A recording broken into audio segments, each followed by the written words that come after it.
Le FC Barcelone et le Paris Saint-Germain vont s'affronter ce mercredi pour cette deuxième journée de la phase de ligue de la LDC 2025-2026.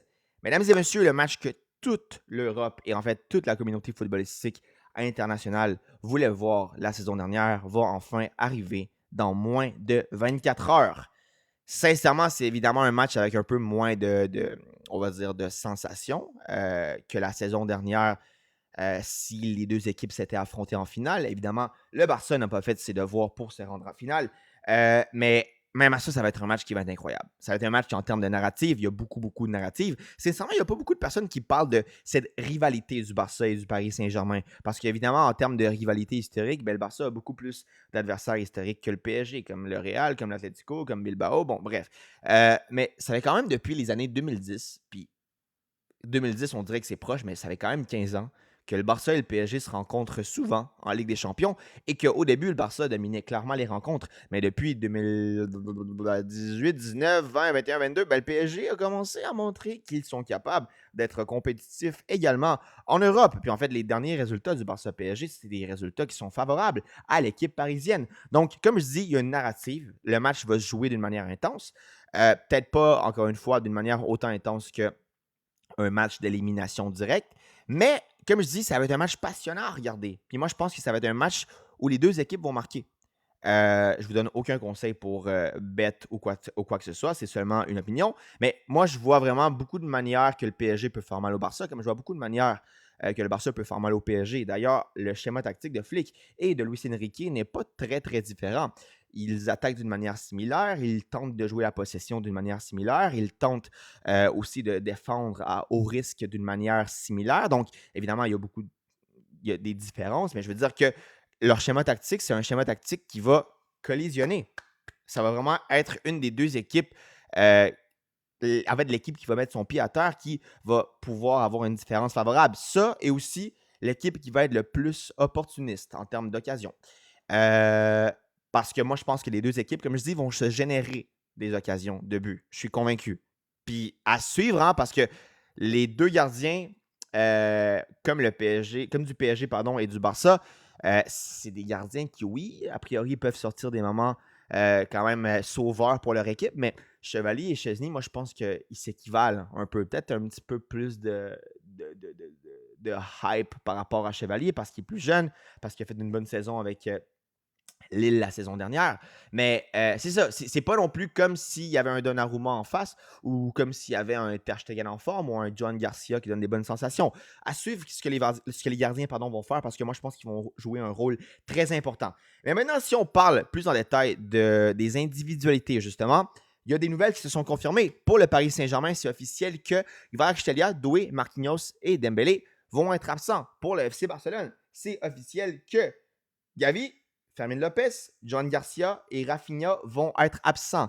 Baldé, a priori, pourrait peut-être jouer, mais il est encore incertain. Ça va probablement être Gerard Martin qui va être titulaire. Je ne pense pas que Flick va prendre le risque de titulariser un Baldé qui est absent depuis 3 semaines et plus. Euh, Si vous me demandez, en termes de blessures, moi, je pense que le Paris Saint-Germain plus d'absences marquées. En fait, les blessures sont plus importantes du côté du PSG que du FC Barcelone. Il y a quand même le ballon d'or actuel. Kvaratskhelia, vous savez que c'est un joueur très, très magique. Doué, Marquinhos. Donc, comparé aux absences du Barça qui, pour moi, sont importantes, moi, je dis que c'est très comparable.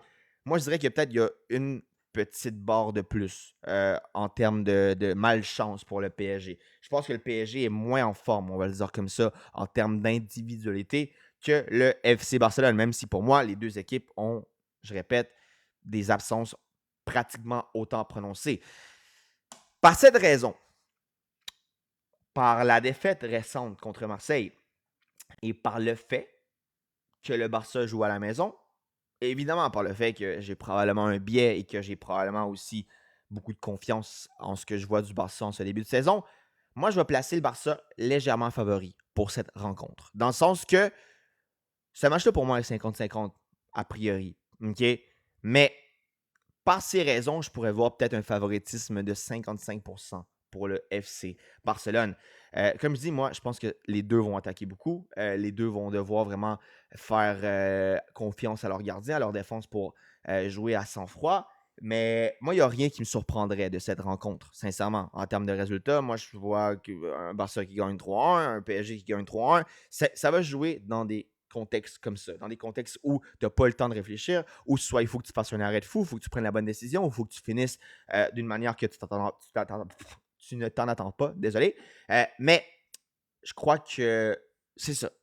Le Barça, légèrement, on va dire, me donne plus confiance. Le PSG, j'ai pas vu non plus beaucoup de matchs de leur part durant cette saison. Le plus que j'ai vu, c'est des highlights. Mais c'est ça. Par les raisons que j'ai énumérées, moi, je pense que logiquement, le Barça pourrait être favori.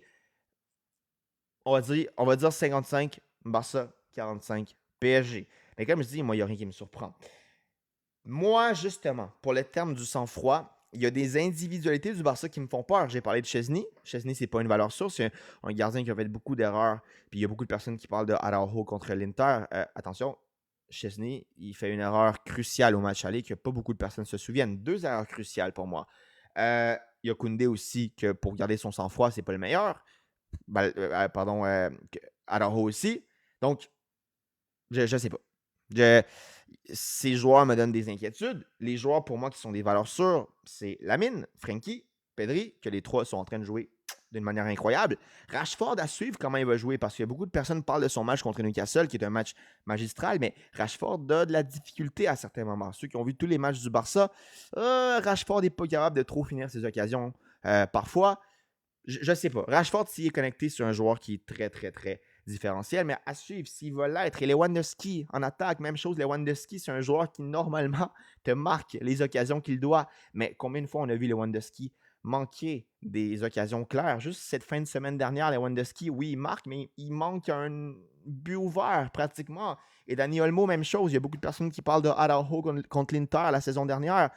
Mais Olmo, il donne un but à l'Inter, le 2-0, si je me souviens bien, au match retour. Puis en général, il joue un match catastrophique. Puis moi, j'aurais préféré avoir Fermin en tant que titulaire au lieu de Olmo. Puis Olmo, il est capable de t'offrir des performances différentielles, mais il faut qu'il soit connecté. Et des fois, dans des contextes importants, il est moins capable de briller que contre des petites équipes. Et Jalal Martin, vous savez, moi, c'est la définition du joueur moyen. Il est bon nulle part, il est mauvais nulle part. Donc, bref, on va voir ce qui va se passer, mais il y a des individualités du Barça qui vont devoir répondre présentes pour que le Barça soit capable de s'imposer. On va voir ce qui va se passer. Favoritisme léger pour moi pour le Barça pour les raisons que j'ai énumérées, mais le PSG et le Barça, pour moi, c'est les deux meilleures équipes du monde. Comme je l'ai répété plusieurs fois, s'il y a des gens qui disent que le PSG est meilleur, ok, j'accepte la simple opinion respectable. Même chose pour le Barça. Je pourrais pas dire quelle est la meilleure équipe, mais ça va être certainement un duel de titans et ça va jouer à ça, je vous promets. Shout-out à ceux qui ont vu le débrief d'aujourd'hui. On se voit demain pour un prochain, mais si c'est pas demain, ça va être une prochaine fois. À plus.